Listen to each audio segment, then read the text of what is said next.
నమస్తే, నేను మీ సతీష్.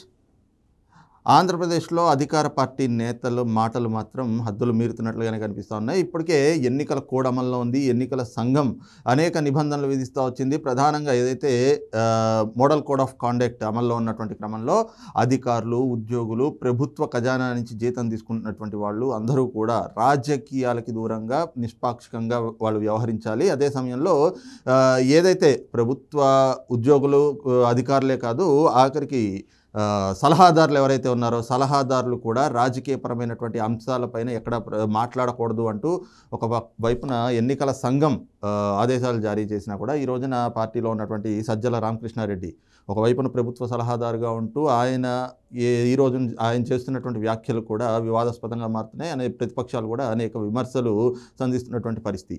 అయితే ముఖ్యంగా చూస్తే ప్రతిపక్షాలు టార్గెట్గా సజ్జల రామకృష్ణారెడ్డి కాదు, జగన్మోహన్ రెడ్డి కూడా చేస్తున్నటువంటి మాటలు మాత్రం ఎన్నికల వేళ రాజకీయ వాతావరణాన్ని వేడెక్కిస్తున్నాయని చెప్పుకోవాలి. ప్రధానంగా పవన్ కళ్యాణ్ గారి వ్యక్తిగత జీవితాల గురించి గతంలో కూడా ఆయన అనేక సందర్భాల్లో చెప్పినా కూడా మారనటువంటి తీరు, మాట్లాడేటువంటి భాష ఇవన్నీ కూడా అత్యంత జుగుప్సాకరంగా ఉన్నాయన్నటువంటి అభిప్రాయాలు కూడా వ్యక్తమవుతున్నటువంటి పరిస్థితి. మరి ఇంకోవైపున ముద్రగడ పద్మనాభం మొదటి నుంచి కూడా ఆయన వ్యవహార శైలికి కూడా ఎంతో వివాదాస్పదంగా మారుతూ ఉంది. ఇవన్నీ కూడా ప్రస్తుతం ఎన్నికల ముంగిట అధికార పార్టీకి మరి తీవ్రమైనటువంటి డ్యామేజ్ చేస్తున్నా కూడా మరి ఎందుకు ఆ పార్టీ నేతల్లోనూ ముఖ్యంగా జగన్మోహన్ రెడ్డిలో మార్పు రావట్లేదు, ఈ రకంగా మాట్లాడుతూ ఏం సాధించాలనుకుంటా ఉన్నారు, ఇదే ఈ రోజున డిబేట్లో చర్చించబోతా ఉన్నాం. మనతో పాటు డిబేట్లో పాల్గొంటా ఉన్నారు సీనియర్ జర్నలిస్ట్ దుర్గా కుమార్ గారు, అలాగే సీనియర్ జర్నలిస్ట్ సత్యమూర్తి గారు. సార్ నమస్తే. నమస్కారం సతీష్ గారు, మన వీక్షకులకు కూడా. సార్ సత్యమూర్తి గారు, ముఖ్యంగా ఈ రోజున ఎన్నికల ముందు రాజకీయ విమర్శలు, ప్రతి విమర్శలు అది సహజంగా చూస్తూ ఉంటాం. కానీ అధికార పార్టీ ఈ రోజున 5 ఏళ్ల పాటు అధికారంలో ఉంది. ఇప్పటికీ వాళ్ళ మీద ఒక బాధ్యత అంటూ ఉంది. ప్రస్తుతం ఆపద్ధర్మంలో ఉన్నా కూడా మరి పరిపాలన చేసి ప్రజల ముందు ఓట్లు అడగడానికి వెళ్ళినప్పుడు ప్రజా జీవితంలో ఉన్నటువంటి వాళ్ళు ఏ విధంగా వ్యవహరించాలి అనేటువంటి ఉచ్చం నీచం అంటాం, అలాంటివి కూడా మర్చిపోయి ఈ రోజున నేరుగా ముఖ్యమంత్రి హోదాలో ఉన్నటువంటి వ్యక్తి జగన్మోహన్ రెడ్డి లాంటి వాళ్ళే వేదికలెక్కి పవన్ కళ్యాణ్ లాంటి అంటే ప్రతిపక్ష పార్టీ నేతల గురించి, పవన్ కళ్యాణ్ గారి పైన కూడా గతంలో చూసాం అనేక సందర్భాల్లో ఆయన వైవాహిక జీవితాల గురించి మాట్లాడారు. ఇప్పుడు కూడా ఎక్కడ రాజకీయ ప్రచారాలు చేస్తున్నా కూడా ఆ ప్రచార సభల్లో మళ్ళీ ఇవే అంశాలని 1-4 సార్లు తీసుకొచ్చి ప్రస్తావిస్తూ ఆయన్నేదో ప్రజల్లో చులకన చేద్దామని చూస్తూ ఈయన చులకనవుతున్నట్లుగా అయితే కనిపిస్తూ ఉంది. ఈ రకమైనటువంటి అంటే మాటలతోటి ఎదుటి వాళ్ళని కించపరచడం, మరి ఈ రాజకీయాన్ని ఎలా అర్థం చేసుకోవాలి? జగన్మోహన్ రెడ్డి ముఖ్యమంత్రి అయిన తర్వాత ఒక కొత్త సంస్కృతిని ప్రవేశపెట్టాడు. ఏంటి అంటే తెలుగు అధికార భాష కాదు, బూతులు, తెలుగులో ఉన్న బూతులు మాత్రమే అధికార భాష అన్నట్టుగా ఆయన చెప్తూ వచ్చాడు. ఎప్పుడైతే చిన్న పిల్లల్ని ఎదురుగా పెట్టుకొని నా వెంట్రుకు కూడా పీకలేరు అని ఒక ముఖ్యమంత్రి ఆ మాట వాడాడో ఆ రోజు నుంచి జగన్మోహన్ రెడ్డి మీద చాలామందికి గౌరవం పోయింది. నా వెంట్రుకు కూడా పీకలేరు అన్న పదం అసలు నేను మామూలుగా ఇప్పుడు మీ స్టూడియోలో మీ ముందర మాట్లాడటానికే నేను ఒక 10 సార్లు ఆలోచించా, నేను మాట్లాడచ్చా, ఈ విధంగా మాట్లాడచ్చా అని. అటువంటి ఇంగిత జ్ఞానం కూడా లేకుండా మాట్లాడటం. పవన్ కళ్యాణ్ పెళ్ళిళ్ళు అసలు అది పూర్తిగా ఖండించదగిన అంశం. జగన్మోహన్ రెడ్డి ఎన్ని పెళ్ళిళ్ళు చేసుకున్నాడు, లేకపోతే ఎంతమంది పిల్లలు ఉన్నారు, ఆ పిల్లలు ఎక్కడ ఉన్నారు, ఎవరన్నా మాట్లాడారండి? ఎవరన్నా మాట్లాడతారా? అట్లా అవసరం ఉందా ఎవరికైనా? జగన్మోహన్ రెడ్డి ఏ విధంగా పరిపాలన చేస్తున్నాడనే దాని మీదే మాట్లాడతారు. నీకు అది చెప్పకుండా ఇదే కాదు, పవన్ కళ్యాణ్ పెళ్ళిళ్ళనే కాదు, చంద్రబాబు నాయుడిని ముసలోడు అన్నాడు. చంద్రబాబు నాయుడికి ఆయన పక్కన ఉన్న సజ్జల రామకృష్ణారెడ్డికి ఏజ్ గ్యాప్ ఎంత ఉంటుందండి? చంద్రబాబు నాయుడు ఏజ్కి ఈ సజ్జల రామకృష్ణారెడ్డికి ఏజ్కి ఎంత గ్యాప్ ఉంది? సజ్జల రామకృష్ణారెడ్డి కూడా వచ్చి చంద్రబాబుని ముసలోడు అంటాడు. అంటే ఏంటి ఇది ఏంటి ఈ భాష ఏంటి? ఇంకొక సౌమ్యుడు, చాలామంది వైసీపీలో అందరూ సౌమ్యులో ఉంటారు, ఒక సౌమ్యుడు ఉన్నాడు, ఆడు నోరు తెరిస్తే బూతే ఉంటుంది. అంటే నోట్లో అసలు బూతు తప్ప వేరేది మాట్లాడాడు. ఓ 2.5 సంవత్సరాలు మంత్రిగా చేశాడు. ఆ తర్వాత ఇప్పుడు మళ్ళీ ఎలక్షన్లో పోటీ చేస్తూ పక్కన నిలబెట్టుకొని అసలు ఇంత సౌమ్యుడు, నాకు మిత్రుడు అని చెప్తున్నాడు కొడాలి నాని గురించి. కొడాలి నాని సౌమ్యుడా? నీకు అట్ట కనపడుతున్నారు అంటే నీ భాష నీకు ఆ విధంగా చాలా సౌమ్యంగా అనిపిస్తున్నది. నీ కొడాలి నాని మాట్లాడే భాష నీకు సౌమ్యంగా అనిపిస్తున్నది. నీవు చంద్రబాబు నాయుడిని ముసలోడు అనొచ్చు, నువ్వు లేకపోతే పవన్ కళ్యాణ్ అన్ని పెళ్ళిళ్ళ గురించి మాట్లాడచ్చు. 4వ పెళ్ళాం గురించి 4 పెళ్ళిళ్ళు అన్నాడు. 4వ పెళ్ళాం ఎవరు నువ్వు అని అడిగాడు పవన్ కళ్యాణ్. అంటే నేను ఇవన్నీ ఎందుకు చెప్తున్నాను, ఇవన్నీ చాలా బాధతో చెప్తున్నాను మీకు. దీనికి అంతటికి ఈ డిటీరియేషన్ మొత్తానికి కూడా అంటే పొలిటికల్ వాల్యూస్ అన్న పదం మర్చిపోయి చాలా కాలం అయింది. అసలు ఈ రకమైన వ్యాఖ్యానాలతోటి, ఈ రకమైన భాషతోటి, ఇప్పుడు ఈ రకమైన భాష వాళ్ళు మాట్లాడతారు. ఎవరన్నా కానీ దాన్ని పక్కన ఎవరన్నా మాట్లాడితే వాళ్ళ మీద కేసు పెడతారు. ఇదే సజ్జల రామకృష్ణారెడ్డి వచ్చి చూసారా వాళ్ళందరూ బూతులు మాడుతున్నారు అంటాడు. వీళ్ళు మాట్లాడేవి ఎవరు చెప్పరు మళ్ళీ. అదే ప్రతి చోట ఇదే అనమాట. అంటే వాళ్ళు చెప్పటం, వాళ్ళు ప్రొవకేట్ చేయటం, ఎవరన్నా వాళ్ళకి దానికి రిప్లై ఇస్తే దాని మీద మళ్ళీ వచ్చి చూసారా తెలుగుదేశం వాళ్ళకి సంస్కారం లేదు, జనసేన వాళ్ళకి ఇది లేదు, బీజేపీ వాళ్ళకి ఇది లేదు అని చెప్పి మాట్లాడటం. అంటే ఈ తరహా రాజకీయాన్ని చూసి చాలామంది విసిగిపోయారు. మీరు అన్నట్టు అధికారంలో ఉన్న పార్టీ ఏం చెప్పాలి, మేము పోలవరం కంప్లీట్ చేసాం, నీళ్ళు ఇచ్చేసాం, లేకపోతే స్పెషల్ స్టేటస్ తెచ్చేసాం, ఇన్ని లక్షల ఉద్యోగాలు ఇచ్చాం, ఇంత అభివృద్ధి చేసాం, ఇన్ని రోడ్లు వేసాం, ఇన్ని సిమెంట్ రోడ్లు వేసాం, ఇన్ని వేల కిలోమీటర్ల సిమెంట్ రోడ్లు వేసామని చెప్పాలి. ఒక్క మాట అటువంటిది ఒక్కటన్నా చెప్పారా? అటువంటి మాట ఏదన్నా ఒక్కటన్నా ఈ ఎన్నికల క్యాంపెయిన్లో?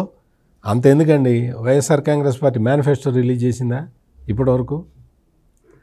జగన్మోహన్ రెడ్డి అత్యంత నీచంగా, హేయంగా ప్రతిపక్ష నాయకుడు చంద్రబాబు నాయుడు గురించి మాట్లాడితే తెలుగుదేశం వాళ్ళు ఎన్నికల సంఘానికి కంప్లైంట్ చేస్తే ఎన్నికల సంఘం వాళ్ళు ఒక నోటీస్ ఇస్తే ఆ నోటీస్కి ఇప్పటివరకు రిప్లై ఇవ్వలేదు. ఇది ఆంధ్రప్రదేశ్లో ముఖ్యమంత్రి జగన్మోహన్ రెడ్డి ప్రవర్తిస్తున్న తీరు. సార్ దుర్గాకుమార్ గారు, ముఖ్యంగా చూస్తే మనం జగన్మోహన్ రెడ్డి దగ్గర నుంచి కానీ వైసీపీ నాయకుల దగ్గర నుంచి కానీ మనం చాలా వాళ్ళు గంభీరంగా అదొక ధైర్యంగా చెప్పారు. వై నాట్ 175 అంటూ ధీమాన్ని వ్యక్తం చేశారు.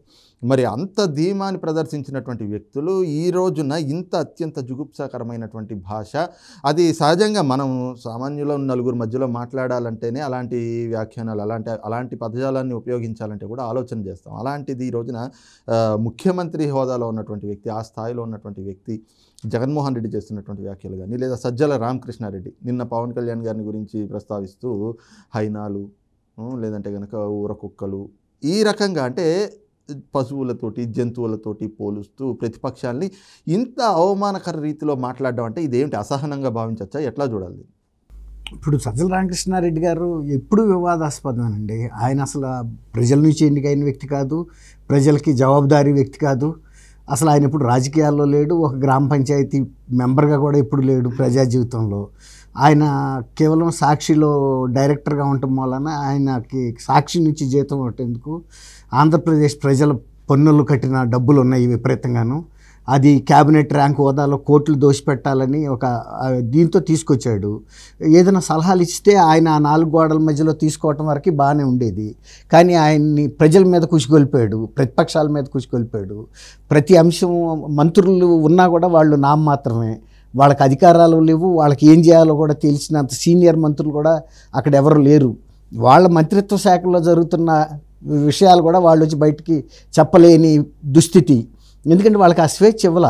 వీళ్ళు ఒక కట్టు బానిసలాగా ఉండాల్సిందే తప్ప మాకు సంబంధించిన వ్యక్తులు, మా సామాజిక వర్గానికి చెందిన వ్యక్తులే ఈ మా సామంతరాజులుగా ఉండాలి, మా కింద కూడా ఉండాలి, అంతే తప్ప ఇంకెవరికి అక్కడ స్థానం లేదన్నట్టుగా విజయసాయిరెడ్డి గారిని, వైఎస్ సుబ్బారెడ్డి గారిని, సజ్జల రామకృష్ణారెడ్డి గారు, నిరంజన్ రెడ్డి, ఇలా ప్రతిసాట కూడా ప్రాంతీయంగా కూడా రాజుల్ని ఉప మంత్రులుగా పెట్టాడు.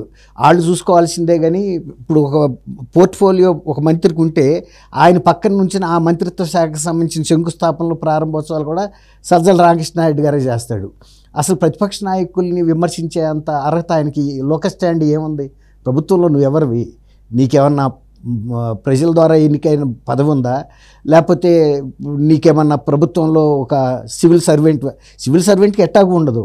నువ్వు ఒక జీవో ద్వారా నియమితమై పరిమితంగా నీ అధికారాలు ఎక్కడ ఉన్నాయో అక్కడికి మాట్లాడాలి తప్ప ఆయన మాట్లాడని అంశం లేదు. ముఖ్యమంత్రి గారి కుటుంబ వ్యవహారాల దగ్గర నుంచి రాష్ట్రంలో విధానాల మీద కానీ ప్రతిపక్షాల మీద విమర్శలు కానీ వివేకానంద రెడ్డి మర్డర్ కేసు గురించి ఆయన అసలు వివేకానంద బాగా చెప్పాడు మా తమ్ముడు. వివేకానంద రెడ్డి గారు మర్డర్ వాళ్ళ కుటుంబానికి సంబంధించిన అంశం, అది ఎలా చెప్పాలో కూడా సునీత గారికి సొంత కూతురికి ఈయన చెప్తాడు, ఈయన చెప్పింది ఆమె చెప్పాలి అంతే. అంటే ప్రతిదీ ఈయనే, రచన దర్శకత్వం అన్నీ ఈయనే. ఆ పరిస్థితికి వచ్చింది. మరి అంతకన్నా సజ్జల రామకృష్ణారెడ్డి గారి నుంచి ఏం ఆశిస్తామని కాదు. ఇక్కడ ప్రతిపక్షాలది ఒక వైఫల్యం ఏంటంటే తోటకూర దొంగతనం రోజే చెప్పాల్సిందని అసలు ఆయన లోకల్ స్టాండీని వీళ్ళు ఫస్ట్ డేనే ప్రశ్నించాల్సింది. ఎవరైనా ఎందుకు వచ్చి మాట్లాడుతున్నాడు, వస్తే మంత్రులు మాట్లాడండి లేకపోతే శాసనసభ్యులు మాట్లాడండి, ముఖ్యమంత్రికి సంబంధించిన అంశాలు కూడా ఈయన ఎందుకు మాట్లాడుతున్నాడు, ఎందుకు ప్రారంభోత్సవాలు, ఎందుకు శంకుస్థాపనలు చేస్తున్నాడు, క్వశ్చన్ చేయకపోవటం వలన ఆయన ఇంతెంతాయి ఒట్టుడింతాయి అని ఇవాళ మహావృక్షంలాగా మర్రి చెట్టులాగా ఆ మర్రి చెట్టు కింద ముఖ్యమంత్రి కూడా దాక్కునే పరిస్థితికి వచ్చింది. ఇవాళ ఎవరైనా కూడా రాష్ట్రంలో మామూలు ఒక సామాన్యుని ముఖ్యమంత్రి ఎవర్రా అంటే ఎప్పుడు కనపడే ఆయన సజ్జల రామకృష్ణారెడ్డి కాబట్టి సజ్జల రామకృష్ణారెడ్డి అనే పరిస్థితి వచ్చింది. ఈ మధ్యలో వెళ్ళినప్పుడు కూడా చూస్తే ఫ్లెక్సీల్లో కూడా ముఖ్యమంత్రి గారి కన్నా కూడా పెద్ద ఫోటోలు ఈయన వేస్తున్నారు శాసనసభ్యులు కానీ వాళ్ళంతా. ఎందుకంటే అక్కడ చూస్తున్నారు ఇతని ప్రాధాన్యత ఎక్కువ ఉంది కాబట్టి ఏమో రేపు ఈయన జైలుకి వెళ్ళిన ముఖ్యమంత్రి సజ్జల రామకృష్ణారెడ్డి అవుతాడేమో, ఇప్పటి నుంచే మనం ఆయనతో కాకపట్టింది బెటరు అన్న ఉద్దేశం మీద వాళ్ళ కాన్స్టిట్యున్సీలో ఫోటోల్లో ఈయన పెద్దగా వేసుకుంటారు. అదే వాళ్ళ పార్టీకి సంబంధించిన అంశం పెద్దగా కాబట్టి అసలు ముఖ్యమంత్రిని తీసేసి సజ్జల రామకృష్ణారెడ్డి ఫోటో వేసుకున్నా ఎవరు మనం అభ్యంతరం పెట్టాల్సిన అంశం కాదు. కాకపోతే ఏంటంటే ఈ ప్రభుత్వ అంశాలకు సంబంధించి ఒకటి ప్రతిపక్షాల మీద చేసే ఈ భార్యలు మీరు ఇంకా సంస్కారంగా చెప్పారు, ఆయన అనేది పెళ్ళాలే, అసలు ఆ మాటే వాడతాడు. అదే అడిగాడు, ఎవరన్నా మనం సంస్కారంగా కుటుంబాల్లో ఆ మాట వాడతామా? జగన్మోహన్ రెడ్డికి ఇలాంటి వ్యాఖ్యలు ఎందుకు వస్తున్నాయి? ఇతనికి మహిళల పట్ల ఏమన్నా గౌరవం ఉందా? తర్వాత కుటుంబ విలువల పట్ల ఏమన్నా ఆయనకు తెలుసా? ఎటువంటి కుటుంబం నుంచి వచ్చినాడు ఆ మాటలు మాట్లాడతాడు అని అనేక సార్లు ఆయన స్థాయిలో చెప్పాడు. ఇంకోటి కూడా చెప్పాడు, నువ్వు పదే కనుక ఇట్లాంటి మాటలు మాట్లాడితే మీ కుటుంబంలో విషయాలు కూడా నేను నెత్తాల్సి వస్తుందని ఆగి 2 సార్లు ఇంకా దాటిన తర్వాత 3వ సారి మొత్తం వాళ్ళ కుటుంబ చరిత్ర అంతా బయట పెట్టాడు. ఎవరెవరికి ఎన్నేళ్ళు పెళ్ళిళ్ళు అయినాయి, ఎవరి సంతానం ఏంటి ఇవన్నీ. ఇప్పుడు అంటే ఎవరైనా కొంతవరకు ఓర్పు ఉంటుందండి. ఓర్పు దాటిన తర్వాత కూడా వాళ్ళు ఎవరు కూడా అదే అసమర్థత కిందకు వస్తుంది, ఎవరన్నా సహించి వదిలేస్తే కూడా. అంటే సహజంగా చూస్తే ఎవరైనా ఒక విమర్శ చేసినప్పుడు అవతల వాళ్ళు ఆ విమర్శ మీద రెస్పాండ్ అయినటువంటి క్రమంలో వాళ్ళు రెస్పాండ్ అయినటువంటి విధానాన్ని చూసి మళ్ళీ మనం మాట్లాడచ్చా లేదా అనేటువంటిది ఎవరైనా చూసుకుంటారు. పవన్ కళ్యాణ్ గారు గతంలోనే చెప్పు తీసి చూపించారు. ఎవరైనా అలాంటి పరిస్థితి ఏర్పడ్డాక ఒక ముఖ్యమంత్రి స్థాయి వ్యక్తి మళ్ళీ మాట్లాడాడు. మాట్లాడినా కూడా ఈయన అప్పుడు కూడా ఇంకా సంయమనం పాటించి ఇక చివరికి ఇక ఇతనికి ఈ భాషలో చెబితే అర్థం కాదని వాళ్ళ వంశవృక్షం అంతా రిలీజ్ చేశాడు. వాళ్ళ కుటుంబంలో ఎవరెవరికి ఎన్నింటి పెళ్ళని వాళ్ళ కుటుంబ చరిత్ర ఇప్పుడు వాళ్ళ రోడ్డు మీదకి వచ్చింది కదా. ఇంకా తర్వాత సొంత చెల్లెళ్ళు తీసుకొచ్చి ఇతను హత్యా రాజకీయాల గురించి కూడా ఇవాళ చెబుతున్నారు. ముందు వాటికి సమాధానం చెప్పు. ఆయన పెళ్ళిళ్ళు చేసుకుని వాళ్ళ పిల్లల్ని తెచ్చి నీ మీద వేయలేదు కదా. వాళ్ళ పిల్లలు వాళ్ళు ఎక్కడో చదువుకుంటున్నారు, ఆ లిస్ట్ అంతా నీకెందుకు? ఎవరికి కావాలి? నువ్వు మా తమ్ముడు గారు చెప్పినట్టు నువ్వు చెప్పిన అభివృద్ధి ఏదైనా ఉంటే చెప్పు, చేయలేకపోతే చేయలేదని చెప్పు, రేపు ఏం చేస్తావో చెప్పు. ఇప్పుడు ఎన్నికల ముందు ఇది కానీ వివేకానంద రెడ్డి గారి హత్య కేసు, పవన్ కళ్యాణ్ గారు వివాహ విషయాలు ఇలాంటి అనవసరం. లేకపోతే చంద్రబాబు నాయుడు గారి వయసు గురించి, చంద్రబాబు నాయుడు గారి వయసు ఆయనకుంది, ఆయన అనుభవం ఆయనకుంది, ప్రజల్లో ఆయన గౌరవం ఆయనకుంది. నీ సంగతి ఏంటో నువ్వు చూసుకో. తర్వాత నువ్వు ఎందుకు మాట్లాడలేకపోతున్నావు, సజ్జల రామకృష్ణారెడ్డి గారిని ఎందుకు మాట్లాడిస్తున్నావు అని జనాలందరికీ ఒక $1 మిలియన్ క్వశ్చన్గా ఉంది ఆంధ్రప్రదేశ్లో. అసలు ఈసారి కనుక ఈయన వదిలిపెట్టేసి ఆయన్నే ముఖ్యమంత్రిగా ప్రొజెక్ట్ చేస్తే కూడా బాగుండేది. మళ్ళీ ఆయన పక్కన ఉండాలి. ఈయన డమ్మీ ముఖ్యమంత్రిగా ఎందుకు ఉండదలుచుకున్నాడో నాకు అర్థం కావట్లా. 151 మంది సభ్యులు నీకు ఎలక్ట్ చేసినప్పుడు నువ్వు డమ్మీ ముఖ్యమంత్రిగా నువ్వేమన్నా పైన ఢిల్లీ నుంచో అమెరికా నుంచో నియమితుడు అయ్యావా? ప్రజల చేత ఎన్నుకోబడ్డావు. ప్రజల దగ్గరికి రావడానికి బెరికెందుకు నీకు? ప్రజల కంటే ఈయనకు ఒక దాన్ని ఏమంటారు, ఒక భయం, దాన్ని ఏమంటారంటే ఫోబియా. ప్రజలంటే ఫోబియా ఏంటో నాకు అసలు అర్థం కాదు. ప్రజలకు దూరంగా బతుకుతాడు. ప్రజాభావ వేదిక ఉంటే అందులో ఏమన్నా ప్రజలు వచ్చి ఏమన్నా కొట్టారా, ఏమన్నా దాడి చేస్తారనుకున్నాడా? ప్రజావేదికలో ఉంటే కనుక అది కోలగొట్టారా కానీ నిద్రపట్ల. అంటే జనం దగ్గరికి వెళ్ళటానికి ఇష్టం ఉండదు, ప్రజల సమస్యల గురించి పట్టించుకోవు. నువ్వు ఎంతసేపు ఇలాంటి అసభ్య పద్యాలు తల్లిదండ్రులు పిల్లలు ఉంటే నువ్వు పిలిచింది ఎందుకు? నేత పని వాళ్ళ పాపం వాళ్ళ సమస్యలు అనేకం ఉన్నాయి. ఏదన్నా పరిష్కరిస్తాడని రాష్ట్ర స్థాయి సమావేశం అని వెళ్తే అక్కడ పిచ్చి రాజకీయాలు మాట్లాడుకుని వాళ్ళకి పనికొచ్చే ఒక చిన్న అంశం కూడా చెప్పాల, ఒక నూలు దారం సబ్సిడీగా ఇస్తానని కూడా చెప్పాల. చాలా డిసప్పాయింట్ అయిపోయారు. అది ఒక మేజర్ కమ్యూనిటీ, వ్యవసాయం తర్వాత ఎక్కువ మంది ఆధారపడ్డ వృత్తి అది. రెండోది సమస్యలు కూడా వ్యవసాయంలో ఎట్లాంటి సమస్యలు ఉండవు, అన్ని సమస్యలు ఉన్నాయి పాపం వాళ్ళకి, కానీ వాళ్ళ గురించి పట్టించుకోవాలి. ఎంతసేపు తనకు సంబంధించిన ఇసుక, ఈ మైన్స్, మద్యం వీటి మీదే, అంతేగాని ప్రజలకు సంబంధించి లేదు. అసలు మనం వాడే భాష ఎవరన్నా అప్రిషియేట్ చేస్తున్నారా, ప్రజలకు అభినందిస్తున్నారా, చీకొడుతున్నారా అనే జాస్ కూడా ఆయనకి లేదండి. సొంత కుటుంబం నుంచి అదే చేత్కారాలు ఎదుర్కొంటున్నాడు, ప్రజల నుంచి కూడా అది ఎదుర్కొంటున్నాడు. సార్ సత్యమూర్తి గారు, అంటే సజ్జల రామకృష్ణారెడ్డి ఆయన మరి అంటే ఒకవైపున ఎన్నికల సంఘం కూడా చెప్పింది సలహాదారులు కూడా ఈ సమయంలో రాజకీయాలు మాట్లాడడానికి వీలు లేదు అని చెప్పి, అయినా కూడా ఈ స్థాయి బరితెగింపు, ఆయన రాజకీయంగా ఆయన చేస్తున్నటువంటి ఏవైతే ప్రకటనలు ఉన్నాయో, ఆయన చేస్తున్నటువంటి వ్యాఖ్యలు, వాటిని ఎలా అర్థం చేసుకోవాలి? ఆయన విషయంతో పాటుగా చూస్తే ముద్రగడ పద్మనాభం మరి తనను తాను కాపు ఉద్యమ నేతగా ఆయన ప్రకటించుకుంటూ ఉంటాడు. అలాంటి వ్యక్తి ఈ రోజున వచ్చి మళ్ళీ వైసీపీలో చేరి అసలు ముసుగు దొరికిపోయింది కాబట్టి ఇప్పుడు ఆయన గడిచిన 5 ఏళ్ల బాబు పాలన, అంటే 2014 టు 2019 చంద్రబాబు నాయుడు గారి పాలన అదొక రాక్షస పాలన, కిర్లంపూడిని పాకిస్తాన్ చేస్తారు అంటూ ఆయన చేసినటువంటి వ్యాఖ్యలు, ఈ రకమైనటువంటి వ్యాఖ్యానాలను ఎలా అర్థం చేసుకోవాలి? ఇప్పుడు మీరు అంటే తెలిసి అడిగారో తెలియక అడిగారో కానీ ముద్రగడ పద్మనాభం గురించి, సజ్జల రామకృష్ణారెడ్డి గురించి కలిపి క్వశ్చన్ అడిగారు. నిజంగా చాలా అప్రోప్రియేట్ క్వశ్చన్ అది. ఎందుకంటే ఇద్దరికి చాలా పోలికలు ఉన్నాయి. వీళ్ళిద్దరూ ఏంటంటే వాళ్ళకి వాళ్ళు మేధావుల్లాగా ఫీల్ అవుతుంటారు, స్వయం ప్రకటిత మేధావులు అనమాట. ముద్రగడ పద్మనాభం అయితే అతను ఏమనుకుంటుంటాడంటే ఈ ప్రపంచం మొత్తంలో నేను ఒక్కడనే నిజాయితీపరుణ్ణి, మిగిలిన వాళ్ళందరూ అవినీతిపరులు, నా తర్వాత నిజాయితీపరుడు ఎవరైనా బతికున్నాడు అంటే అతను జగను అనుకుంటుంటాడు. ఇది ముద్రగడ పద్మనాభం దగ్గర ఉన్న అదొక ఆ భావన. ఆ భావనతోటి ఏమనుకుంటుంటాడంటే తను వైసీపీలో చేరంగానే కాపులందరూ వచ్చేసి వైసీపీకి ఓటేస్తారన్న భ్రమలో ఉన్నాడు. ముద్రగడ పద్మనాభం చేసిన పని చూసి కాపు జాతి మొత్తం చీకొడుతున్నది. ఎందుకోసం చేరావు?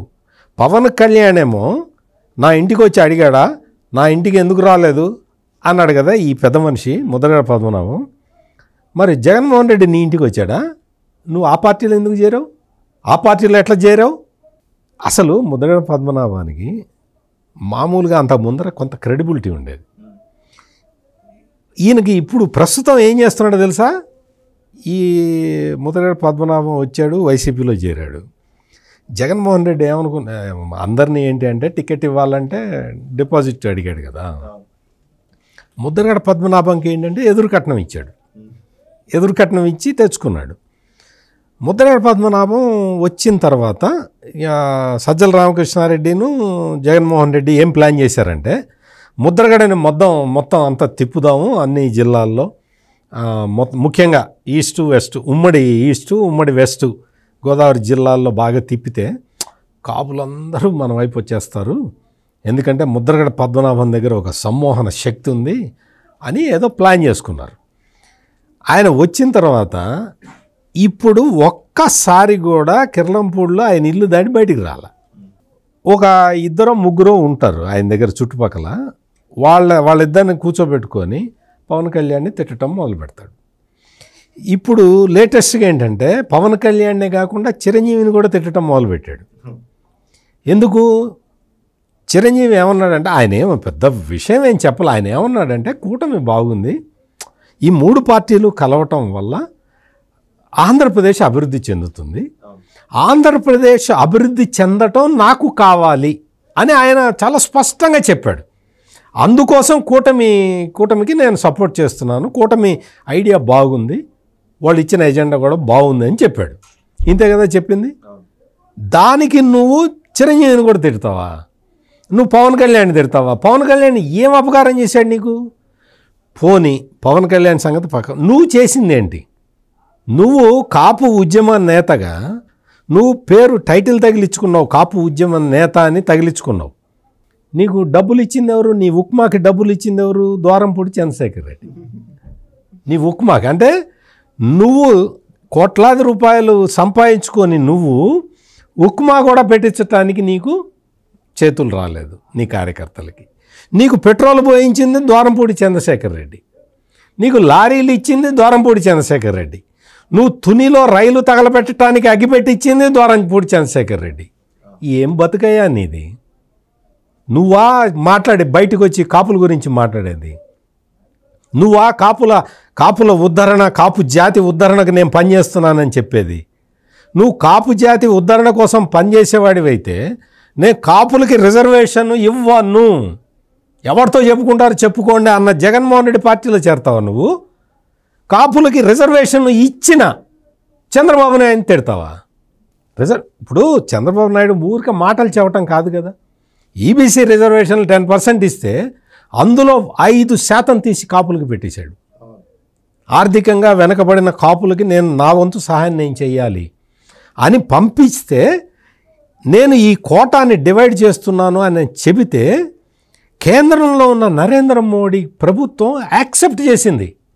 చాలా కరెక్ట్గా చెప్పారు మీరు, యువర్ డెసిషన్ ఈజ్ కరెక్ట్, మేము 5% కాపులకి రిజర్వేషన్ ఇవ్వటాన్ని మేము అంగీకరిస్తున్నాం అని కేంద్రం ప్రకటించింది. ఇది చరిత్ర మొత్తం జరిగింది. చరిత్ర అంటే ఏదో 50-60 ఏళ్ల కిందట కాదు, కరెక్ట్గా 5-6 సంవత్సరాల కిందట జరిగింది. అంటే కాపులకి రిజర్వేషన్లు ఇవ్వటానికి చంద్రబాబు నాయుడు అంత స్ట్రాటజిక్గా, అంత తన పరపతిని ఉపయోగించి, అంత కమిట్మెంట్ తోటి పనిచేస్తే నువ్వు వచ్చి చంద్రబాబు నాయుడు తిడతావా? కాపులకు రిజర్వేషన్ ఎందుకు, నేను ఇవ్వను అని ఖచ్చితంగా ఒక 50-60 మీటింగుల్లో చెప్పాడు జగన్మోహన్ రెడ్డి. అతని పార్టీలో నువ్వు చేరతావా? ఇదా నువ్వు కాపుల పట్ల నీకున్న చిత్తశుద్ధి? నువ్వు వచ్చి కాపు జన ఉద్ధరణ నేత, నాయకుడు కిర్లంపూడి దాటి ఎప్పుడన్నా బయటకు వచ్చావా నువ్వు? నీ పద్మనాభ థియేటర్లు అవి ఇవి తప్ప చూసుకోవటం తప్ప నీకేదన్నా కమిట్మెంట్ ఉందా? ప్రజల పట్ల నీకేదన్నా కమిట్మెంట్ ఉందా? ఎన్ని పదవులు అనుభవించావు నువ్వు? మొత్తం కాంగ్రెస్ అధికారంలో ఉన్నప్పుడు, అంతకుముందు తెలుగుదేశంలో ఉన్నప్పుడు ఎన్నిసార్లు పదవులు అనుభవించావు నువ్వు? తెలుగుదేశంలో మంత్రిగా పనిచేశాడు ఈయన. ఆ సమయంలో కాపులకి నువ్వేమైనా చేశావా? నీకు అధికారంలో ఉన్నప్పుడేమో ఓ బోర్డు పెట్టుకుంటాడు తెలుసా సతీష్ గారు మీకు, కాపులకి ప్రవేశం లేదు, కాపులు వచ్చి నన్ను కాపు నాయకుడిగా మీరు అనుకోవద్దు, నేను అట్లా చేయను, నేను కాపులకి సహాయం చేయను అని బోర్డు పెట్టుకుంటాడు తెలుసా మీకు. అటువంటి మనిషి వచ్చి ఇప్పుడు వచ్చి చిరంజీవిని తిట్టడం, పవన్ కళ్యాణ్ని తిట్టడం, లేకపోతే జగన్మోహన్ రెడ్డి 5 సంవత్సరాల కాలంలో అసలు అద్భుతంగా చేశాడు. ఏది ఒక్కటి చెప్పు. పోలవరం పూర్తి చేశాడు చెప్పు. పోలవరం ఎంత పూర్తి చేశాడు చెప్పు. పోలవరం అంటే ఓ పెద్ద బహుళార్థ సాధక ప్రాజెక్ట్ అండి, అది మావాడేం చేస్తాడు అని అన్నావు అనుకో, ఆయన సొంత జిల్లాలో ఉన్న అన్నమయ్య ప్రాజెక్టు గేడు ఒడ్డుబోటి పెట్టాడా? ఇటువంటివి ఎన్ని చెప్పాలి? కడప స్టీల్ ఫ్యాక్టరీకి ఇప్పటికి 2 సార్లు శంకుస్థాపన చేశాడండి జగన్మోహన్ రెడ్డి. అంతకుముందు రాజశేఖర రెడ్డి చేశాడు, అంతకుముందు చంద్రబాబు నాయుడు చేశాడు. అది పక్కన పెడితే ఈయన 2 సార్లు శంకుస్థాపన చేశాడు. కడప స్టీల్ ఫ్యాక్టరీకి వచ్చేసిందండి, వచ్చిందా? పని చేయడం మొదలుపెట్టిందా? ఆ జిందాల్ అనే ఆయన వచ్చి అసలు జగన్మోహన్ రెడ్డి అద్భుతమైన నాయకుడు అని చెప్పాడు. మరి అంత చెప్పాడు, ఫ్యాక్టరీ పెట్టాడండి, ఉక్కు ఫ్యాక్టరీ పెట్టేశాడా కడపలో? నేను విమర్శిస్తున్నది కూడా, నా విమర్శ హేతుబద్ధమైన విమర్శ చేస్తున్నా. నేను చెప్తున్న దాంట్లో రీజనింగ్ ఉంది. అదేదో సినిమాలో డైలాగ్ లాగా నేను చెప్పేది రీజనింగ్తో చెప్తున్నా. నువ్వు దాన్ని సపోర్ట్ చేయాలి అంటే నువ్వు వచ్చి నువ్వు ఏం చేయాలి, దాన్ని కండెమ్ చేయాలి అంటే నువ్వు రీజన్ తోటి రా. ఏదన్నా రాష్ట్రం ఇదిగో ఈ రంగంలో అభివృద్ధి చెందింది అని ఒక్కటి చెప్పు. అంతకుముందు మొన్న వైసీపీ సోషల్ మీడియా వాళ్ళు అక్షరాస్యతలో కేరళని తలదన్నిన ఆంధ్రప్రదేశ్ అని పెట్టారు. కేరళలో అక్షరాస్యత ఎంత ఉందో తెలుసా సతీష్ గారు? అసలు కేరళ అక్షరాస్యతని టచ్ చేయటానికి దేశంలో ఏ రాష్ట్రం సాహసించట్ల. అటువంటిది కేరళ అక్షరాస్యతని ఆంధ్రప్రదేశ్ బీట్ చేసిందట. ఇక్కడ ఎన్ని స్కూళ్ళు మూసారో తెలుసా? విచిత్రంగా 6,000 ప్రైవేట్ స్కూళ్ళు మూతపడ్డాయండి. ప్రైవేట్ స్కూళ్ళు ఎక్కడైనా మూతపడతాయా? ఆంధ్రప్రదేశ్ ప్రత్యేకత ఎట్లా ఉందంటే ప్రైవేటు స్కూళ్ళు కూడా మూసుకుంటున్నారు, గవర్నమెంట్ స్కూళ్ళు మూస్తున్నారు, ఎయిడెడ్ స్కూళ్ళు లేవు, ఎయిడెడ్ పాఠశాలలు లేవు, ఎయిడెడ్ స్కూళ్ళకి ఎయిడెడ్ హై స్కూల్స్కి ఉన్న ఖాళీ స్థలాలన్నీ కబ్జా పెట్టడానికి ప్రయత్నం చేశారు. ఇది ముద్రగడ పద్మనాభం ఎంచుకున్న పార్టీ చేసిన రూలింగ్. సార్ ముఖ్యంగా మీరు చెప్పండి, అంటే ఈ రోజున ఇంత ఇదిగా అంటే ఒక వైపున ఎక్కడ సరైనటువంటి పాలన చేసినటువంటి ఇది లేదు, అభివృద్ధి లేదు, సంక్షేమం అన్న పేర్లు చెప్పుకుని వచ్చాడు. ఇంకా ఆ సంక్షేమాన్ని అసలు ప్రజలు మమ్మల్ని పెద్ద ఎత్తున మళ్ళీ ఈసారి మ్యాండేట్ ఇవ్వబోతున్నారు, మమ్మల్ని తప్పితే కూటమికి అసలు ఎక్కడా కూడా ఎలాంటి అవకాశాలు లేదు అని చెప్పి ఎన్నికల ముందు ఇప్పుడు కూడా పెద్ద ఎత్తున ప్రచారం చేసుకుంటున్నటువంటి వాళ్ళు, అదే సమయంలో కూటమి అభ్యర్థుల్ని ముఖ్యంగా పార్టీల అధినేతల్ని వీళ్ళని తిడితేనే మనకు ఓట్లు పడతాయి అనేటువంటి ఈ స్ట్రాటజీని ఫాలో అవ్వడాన్ని ఎలా అర్థం చేసుకోవాలి? దీనికి ముందు చిన్న విషయం, ముద్రగడ గారు మీరు ఒక మంచి విషయం చెప్పారు. కిర్లంపూడిని పాకిస్తాన్ చేశాడండి ఎవరు, చంద్రబాబు నాయుడు గారు. కిర్లంపూడిని పాకిస్తాన్ చేసింది చంద్రబాబు గారు కాదండి, ఆయనే. ఎట్లా అంటే ఇప్పుడు పాకిస్తాన్ చేయటువంటి పాకిస్తాన్ని హోల్డ్ చేసుకుని ఇప్పుడు మన బొంబాయి స్మగ్లర్ ఉన్నాడు కదా అతను, దావుద్ ఇబ్రాహిం, ఇట్లా హోల్డ్ చేసుకుని అక్కడ కూర్చున్నారు కదా అతను, ఇంటర్నేషనల్ టెర్రరిస్టు పేరేంటి అతను, లాడెన్. ఇట్లాగే ఈయన కూడా కిర్లంపూడిలో కూర్చుని ఆయన రైస్ మిల్లుకి బిల్లు ఎక్కువ వచ్చింది, ఎలక్ట్రిక్ బిల్లు, అది కనుక తగ్గించకపోతే నేను కాల్చుకు చచ్చిపోతానని బెదిరించడం. ఇలాంటి ఇంట్లో కూర్చుని ఎన్నిసార్లు అండి రివాల్వర్ పెట్టుకుని నన్ను ఎవడో దగ్గరికి రావద్దు, నా కుటుంబం నేను కాల్ చేసుకుంటామని ఆయన ఒక సినికల్ పర్సన్గా డెవలప్ అయిపోయాడు. దాని మూలన మరి ఎవరన్నా ఒకళ్ళ కుటుంబం సజీవ దహనం చేసుకుంటా అన్న, రివాల్వర్లతో కాల్చుకుంటానన్నా పోలీసులు వెళ్తారు కదండి, వెళ్ళి వాళ్ళని కాపాడాల్సిన అవసరం ఉంది కదా. అట్ట కనుక కాపాడిపోతే ఆయన ఎప్పుడో వెళ్ళిపోయాడు ఆయన కుటుంబంతో సహా. ఆయన ఇట్లాంటి చిన్న చిన్న విషయాలకు ఉద్రిక్తకు లోనైపోయి ఆయన అది ఒక ఉగ్రవాద శిబిరంలాగా తయారు చేశాడు. అక్కడికి వెళ్ళి ఈ ఉద్యమం నిజంగా నడుపుతున్నాడు అనుకుని పాపం చాలామంది కాపు సోదరులు ఆయన ఇంటి తిరిగి ఆఖరికి పెట్టిన ఉప్మా కూడా ద్వారంపూడి చంద్రశేఖర్ రెడ్డి పెట్టాడని లేఖ రాస్తే అసహించుకుని అసలు ఆయన్ని ఈ ముఖం చూడకూడదు జీవితంలో అనే స్థితికి ఆయనంతటా ఆయన ఒకప్పుడు మంచి ప్రజల్లో ఆదరణ ఉన్న వ్యక్తే, ముఖ్యంగా కాపు సమాజంలో. కానీ ఆ తర్వాత అన్నీ కోల్పోయాడు. చంద్రబాబు నాయుడు గారు నేను రిజర్వేషన్లు ఇస్తానరా బాబు అని అంటే నేను ఇవ్వనన్న ఆయనకి దగ్గరికి బేషరతుగా వెళ్ళి చేరాడు. సరే అది అక్కడ వదిలేద్దాం. ఇప్పుడు మీరు అడిగిన రెండో ప్రశ్న ఏంటి అసలు అంటే ఇప్పుడు తిడితేనే ఓట్లు పడతాయి అనేటువంటి స్ట్రాటజీని ఎలా చూడాలి? అది ఇక ఫ్రస్ట్రేషన్ అండి, మనిషికి విసిగి వేసారిపోయి ఇక జనంలోకి వెళ్ళి మంచిగా చెప్పి ఏదైనా పాజిటివ్ విషయాలు చెప్పడానికి లేదు. ఇక ఎవరినైనా ఇక క్యారెక్టర్ అసాసినేషన్, వాళ్ళని నేను నిందాపూర్వకంగా తిడితే అన్న కొంతమందికి అదొక ఇది ఉంటుంది అనమాట. మనకి సొంత గొప్పదనం ఉండదు, అవతలాడిని తిట్టడం ద్వారా వీళ్ళు పై మన ఎలివేషన్ వస్తుంది అనుకుంటారు. ఇప్పుడు ఆయన వర్మ అని ఒక సినిమా డైరెక్టర్ ఉన్నాడు కదండి, రామ్ గోపాల్ వర్మ, చాలా వివాదాస్పదమైన వ్యక్తి. ఎప్పుడు తను ఇది స్టేచర్ పెంచుకునే పని చేయడు. ఎవడన్నా స్టేచర్ ఉన్నాడు మీద బురద జల్లటం ద్వారా ఈ బురద జల్లింది ఎవరంటే పలానా వర్మ అని చెబుతారు. అట్లా అనమాట. కొంతమంది ఏంటంటే మంచి సమాజంలో ఒక మంచి పలుకుబడి ఉన్న వ్యక్తులతో తగాదా పెట్టుకుని వాళ్ళని నిందించి వాళ్ళ మీద పేడేసి అట్లా ఒక ప్రచారం పొందాలనుకుంటారు. ఇప్పుడు వైఎస్ఆర్సీపీ పరిస్థితి దానికే వచ్చేసింది. 5 సంవత్సరాలు చంద్రబాబు గారు ఎంత పరిపాలించాడో ఈక్వల్ సమయం నువ్వు కూడా పరిపాలించావు 5 సంవత్సరాలు. ఆయన చేసిన అభివృద్ధి ఏంటో నువ్వు చేసిన అభివృద్ధి ఏంటో నువ్వు కంపారిటివ్గా ఒక వైట్ పేపర్ వేయి. ఆయన అంత ఎస్ఎఫ్టీ కట్టాడు ఆయన టైంలో, ప్రభుత్వానికి సంబంధించిన భవనాలు ఏం కట్టాడు, నువ్వేం కట్టావు, లేకపోతే ఎన్ని కిలోమీటర్ల తారు రోడ్లు వేసావు, ఎన్ని కిలోమీటర్ల సిమెంట్ రోడ్లు వేసావు, ఎన్ని హాస్పిటల్స్ పెట్టావు, ప్రజలకు సంబంధించిన ఏమేమి చేసావు అన్నీ కూడా చెప్పొచ్చు. అది చేయకుండా ఇద్దరికి సమానమైన టైం ఉంది, ఎక్కువ తక్కువ లేదు కదా. అదే చెబుతుంది నీకు ఓటు వేయాలా లేదా అనేది. అది చెప్పకుండా వీళ్ళని నిందించడం తిట్టడం ఎందుకు? ఇప్పుడు నిన్ను ఇంత తిట్టినా కూడా వాళ్ళు నీ వైపు తిరిగి తిడతలా. నిన్నెవరన్నా తిడుతున్నారంటే నీ కుటుంబ సభ్యులు తిడుతున్నారు.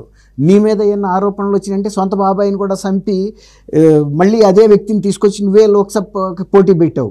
అంతకుల్ని అంటే రాష్ట్రంలో అన్ని ప్రాంతాల్లోనూ ఈ దౌర్జన్యాలను ప్రోత్సహిస్తున్నావు నువ్వు, తర్వాత కక్ష సాధింపును ప్రోత్సహిస్తున్నావు, ప్రజల మీద దాడులను ప్రోత్సహిస్తున్నావు, సొంత బాబాయ్ రక్తాన్ని నీ పార్టీ పునాదులకు ఉపయోగించుకున్నావు.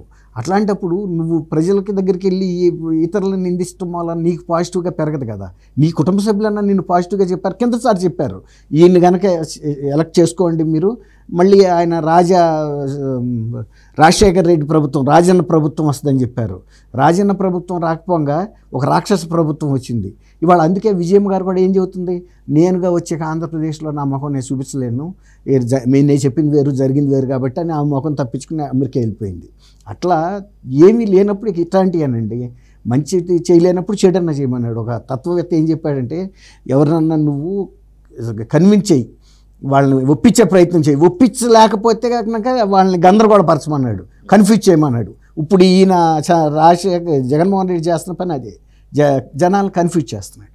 రైట్, ఇది చూస్తున్నాం కదా. ముఖ్యంగా ఏదైతే గడిచిన 5 ఏళ్లలో జగన్మోహన్ రెడ్డికి ప్రజలు ఒక గొప్ప మ్యాండేట్తో అధికారాన్ని కట్టబెడితే మరి వాళ్ళకి ప్రజలకు మెచ్చేటువంటి పాలన చేయాల్సినటువంటి జగన్మోహన్ రెడ్డి 5 ఏళ్లుగా చేసింది శూన్యంగా ఉంది. మరి ఈ క్రమంలో ప్రజా వ్యతిరేకత కూడా తీవ్ర స్థాయిలో పెళ్ళగక్కుతున్నటువంటి క్రమంలో ఓటమి, రేపు ఎన్నికల్లో ఓటమి కళ్ళ ముందు కనిపిస్తూ ఉంది. మరి ఎన్ని కుట్రలు కుతంత్రాలు ఎన్ని కుయుక్తులు చేసినా కూడా మరి ప్రజలు ఎక్కడా కూడా ఆయన వైపు మరలేటువంటి పరిస్థితులు కనిపించట్లేదు. దీంతో మళ్ళీ ఇంకో కొత్త కుట్ర రాజకీయంలో భాగంగానే ఈ రోజున ఈ రకమైనటువంటి అంటే ప్రజల్ని పూర్తిగా ఏదో ఒక రకంగా కన్ఫ్యూజ్ చేయాలి అనేటువంటి ఆలోచనతో ఇలా తమ పార్టీలో ఉన్నటువంటి నేతల్ని సామాజిక వర్గాల పరంగానో లేదా ఇతర అంశాలతోనో ఈ విధంగా తెరపైకి తెచ్చి వాళ్ళతోటి ప్రతిపక్ష నేతల్ని తిట్టిస్తూ తద్వారా ఏదో ప్రజలు ఇప్పుడు డైవర్ట్ అవుతారు, కనీసం ఈ అంశాలతో అయినా మారుతారు అనేటువంటి ఆలోచనలు అయితే చేస్తున్నాడు. కానీ ప్రజలు 5 ఏళ్లుగా జగన్మోహన్ రెడ్డి చేస్తున్నటువంటి నీచాలన్నీ కూడా గమనిస్తూ ఉన్నారు. ఈ క్రమంలో రేపు ఖచ్చితంగా